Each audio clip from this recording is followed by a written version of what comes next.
अस्सलाम वालेकुम वीवर्स। ये खान साहब की तस्वीर मुझे किसी ने गिफ्ट की है, मेरी बेटी ने। तो बिस्मिल्लाह करके नए सिरे से प्रोग्राम शुरू करते हैं। अस्सलाम वालेकुम। ओए जनरल, ए 10 गोली क्यों चलाई हो? तू गोली चलवा के अपनी मौत नूं आप आवाज मार रही है जनरल। ਜਿਹੜਾ ਤੂੰ ਹੁਣ ਝੂਠਾ ਫੀਲਡ ਮਾਰਸ਼ਲ ਬਣਿਆ ਨਾ, ਜਿਨ੍ਹਾਂ ਨੇ ਤੈਨੂੰ ਬਣਾਇਆ, ਉਹ ਹੈ ਨਹੀਂ ਇਸ ਕਾਬਲ ਕਿ ਕਿਸੇ ਨੂੰ ਫੀਲਡ ਮਾਰਸ਼ਲ ਬਣਾਉਣ। ਛੋਟਾ ਟੀਂਡਾ ਹੈ ਇਸ ਕਾਬਲ ਅਰਦਲੀ? ਕਿਉਂ ਬਣਾਇਆ ਉਹਨੇ ਤੈਨੂੰ? ਸਾਰੀ ਦੁਨੀਆ ਨੂੰ, ਬੱਚੇ ਨੂੰ ਪਤਾ, ਬੱਚਾ ਇਸ ਗੱਲ ਨੂੰ ਜਾਣਦਾ। ਤੇ ਮੈਂ ਤੁਹਾਨੂੰ ਇੱਕ ਗੱਲ ਦੱਸ ਦਿਆਂ, ਜਰਨਲ ਤਗੜਾ ਹੋਇਆ, ਤੇਰੇ ਤੇ ਐਸੀਆਂ ਬਲਾਵਾਂ ਡਿੱਗਣ ਵਾਲੀਆਂ ਨੇ ਕਿ ਤੇਰੀ ਸੋਚ ਵੀ ਨਹੀਂ ਹੈਗੀ। ਜਿਹੜੇ ਤੇਰੇ ਨਾਲ ਦੇ ਹੈਗੇ ਨੇ ਨਾ 15 20 40 50, ਓਏ ਇਹਨਾਂ ਦੀ ਵੀ ਐਸੀ ਮੌਤ ਆਣੀ ਹੈ ਕਿ ਇਹਨਾਂ ਨੇ ਵੀ ਸੋਚਣਾ ਕਿ ਅਸੀਂ ਕੀ ਵੱਡੀ ਗਲਤੀ ਕਰ ਬੈਠੇ। ਜਿਨ ਜਾਨ ਪਾਕਿਸਤਾਨ ਜੀ, ਇੱਕ ਗੱਲ ਮੇਰੀ ਯਾਦ ਰੱਖਣਾ, ਵਕਤ ਆਉਣ ਵਾਲਾ ਹੈ। आउज़ बिल्लाह मिनश शैतानिर रजीम, बिस्मिल्लाहिर रहमानिर रहीम, रब्बे ज़िदनी इल्मा। ऐ अल्लाह ताला मेरे इल्म में इजाफा फरमा और मुझे सच बोलने की तौफीक दे।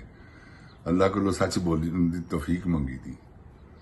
वो जुबान जो अल्फाज ही ऐसे कढ़ांदा जेड़े हुंदे ही सच ने। एक्सटेंशन वास्ते आया थे जिन जान पाकिस्तान जी, होर कहने की इत्थों अंब लैना। 8 दिन हो गए ने इत्थे आके बैठा है, कादे लई? कि किसी तरीके नाल मेरी ट्रंप नाल मुलाकात हो जाए।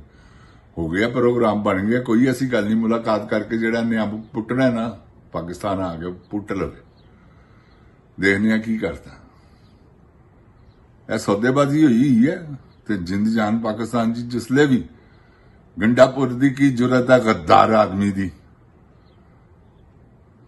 क्यों बिल मंजूर करवावे? हो ही नहीं सकता।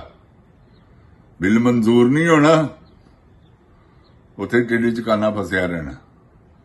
ते जिन जान पाकिस्तान जी, गल मेरी याद रखना, असीं है मुसलमान, ऐ साडी गैरत नूं ललकार रहे ने। जिसले इन्होंने तौबा नौज बिल्ला देख लिया कि यार गैरतमंद लोग ने ते काम खराब है। देखो ना, ईरान ने कैसियां चपेड़ा मारियां ने मुंह दे उत्ते, मार भी रहा, नहीं डर रहा किसी को भी। तो जिन जान पाकिस्तान जी, तुसी भी इंशाअल्लाह किसी को नहीं डरना अल्लाह तो इलावा, क्योंकि अल्लाह को डरने लई मुसलमान ने। असीं ला इलाहा इल्लल्लाह मुहम्मद रसूलुल्लाह मन ते यकीन रखण वाले आ। ना साडे आका किसी को डरे ने ते ना ही असीं डरना। जिन जान जी, यह याद रखना। जो मर्जी कर लैन। मैं अजकल थोड़ा जिहा बीमार हाँ, तो दुआ करना अल्लाह ताला मैनूं सेहत देवे। हिचकी लगी है मैनूं, किसी वेले भी स्टार्ट हो जाती, अगर हो जाए तो माजरत चाहना। जिन जान पाकिस्तान जी,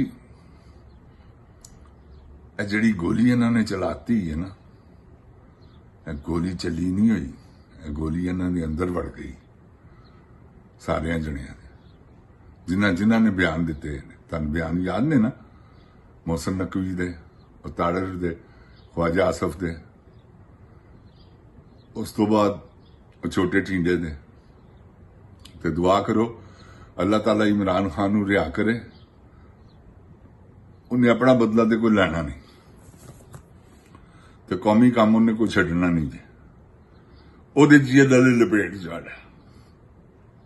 ते जिन जान पाकिस्तान जी, वो बैठा है उत्ते इंसाफ करने वाला। इंसाफ होना ही होना, अल्लाह ताला ने तो करना है ना। वो कहता मैं इत्थे भी करना, तो उत्ते भी मैं करांगा। ते इत्थों वाले च इन्हां दीयां चीकां निकल जाणियां, उत्ते ते है ही है। तो इंशाअल्लाह इन करीब फैसला होने वाला है। अवाम बाहर निकलेगी, महंगाई ने कट देना बाहर अवाम नूं। पेट्रोल जिहड़ा महंगा इन्हें कीता, जे ऐलान होया नहीं बैनुल अकवामी ते इन्होंने पहले ही पैसे वधाते। ते जिन जान पाकिस्तान जी, पाकिस्तान का एहसास सिर्फ इहो ही है कि इमरान खान नूं रिहा करवाओ, अपने बच्चों का मुस्तकबिल इहो ही है तुहाडियां दा। ते इंशाअल्लाह अनकरीब ऐसा होने वाला है कि इमरान खान ऐलान करने वाला, ऐलान करे तो निकल आओ बाहर, देखने हैं चोर डाकू किथे जाते हैं। जिन जान पाकिस्तान जिंदाबाद, जिन जान पाकिस्तान की अवाम जिंदाबाद। अस्सलामु अलैकुम। इमरान खान बब्बर शेर जिंदाबाद।